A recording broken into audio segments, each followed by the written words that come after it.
Sahabat, Bapak Ibu yang terkasih dalam Tuhan kita Yesus Kristus, New Chapter Message hari ini ya, hari Senin 5 Juni 2023 berjudul Menghampiri Kristus. Ayat Alkitab hari ini terdapat dalam Matius 17 ayat yang ke-19, demikian firman Tuhan. Kemudian murid-murid Yesus datang dan ketika mereka sendirian dengan Dia, bertanyalah mereka, "Mengapa kami tidak dapat mengusir setan itu?" Sahabat Bapak Ibu, dalam kisah tersebut ya, di mana murid-murid Yesus gagal menyembuhkan seorang anak yang sakit ayan, para murid menanyakan alasan mengapa mereka tidak mampu mengusir setan pada saat itu. Jadi ternyata dalam kalimat, kemudian murid-murid Yesus datang dan ketika mereka sendirian dengan Dia, bertanyalah mereka. Nah, murid-murid Kristus menghampiri Kristus dan bertanya kepada Dia. Perhatikan ya sahabat Bapak Ibu, murid-murid Kristus yang harus memberitakan Kristus di depan orang banyak, perlu tetap bersekutu secara pribadi dengan Dia. Ini loh, murid-muridnya yang bersama-sama dengan Dia. Perlu juga untuk terus bersekutu secara pribadi dengan Dia agar murid-murid ini ya, agar mereka secara rahasia ketika tidak ada yang melihat dapat meratapi kelemahan dan kepicikan mereka, kebodohan dan kelemahan mereka dalam penampilan mereka di depan umum, dan menanyakan penyebab dari semuanya itu. Demikian pula kita juga harus senantiasa bersekutu dengan pribadi, bersekutu secara pribadi dengan Tuhan, agar kita juga dapat meratapi segala kelemahan dan kepicikan kita, kebodohan dan liciknya hati kita, sahabat Bapak Ibu. Maaf pagi-pagi hari ini ya,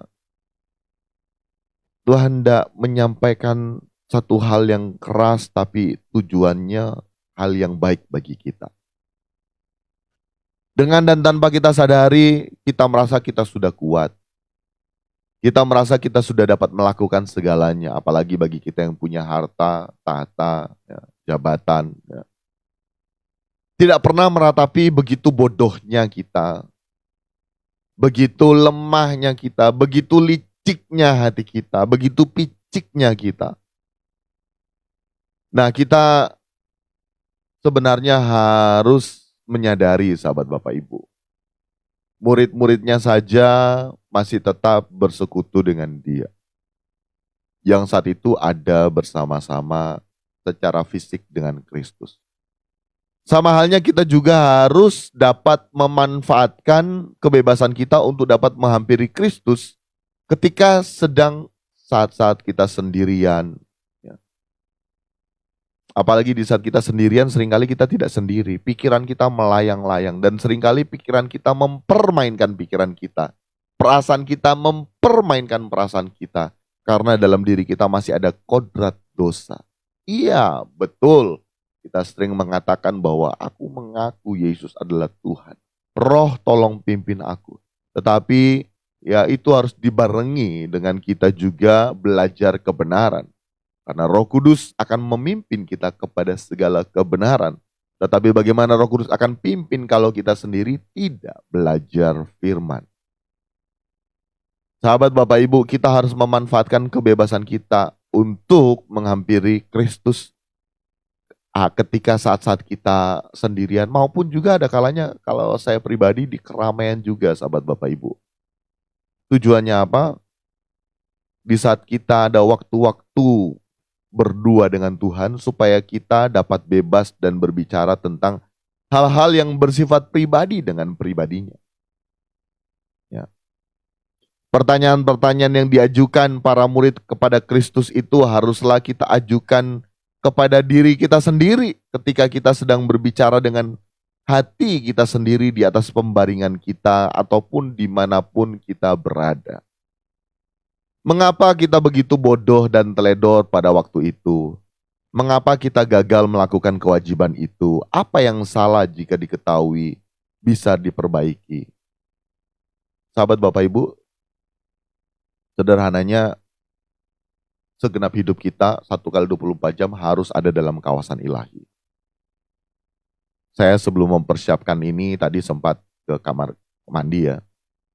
Ada juga dalam perenungan. Tuhan, kok aku belum begini ya? Tuhan, aku jangan-jangan belum menyenangkan hati-Mu Tuhan. Aduh, sahabat Bapak Ibu.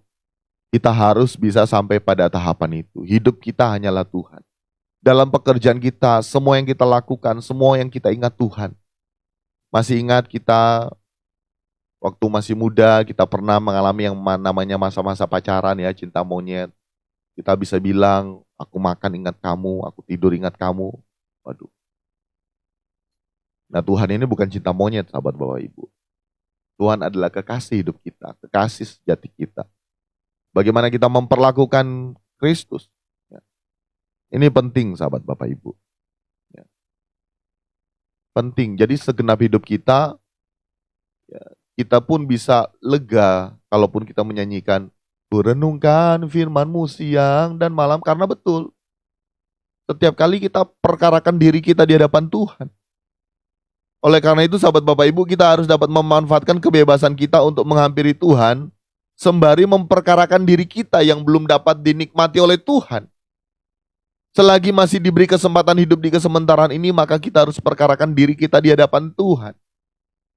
Seperti lagu yang kita nyanyikan barusan, kita minta pengertian kepada Bapa yang adalah sumber segalanya.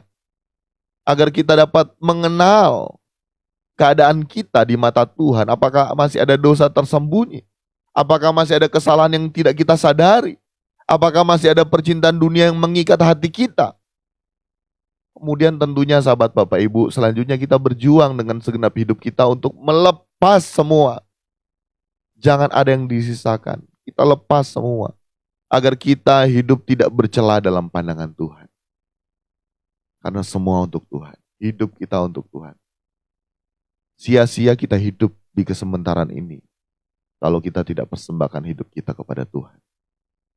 Amin. Kebenaran firman Tuhan.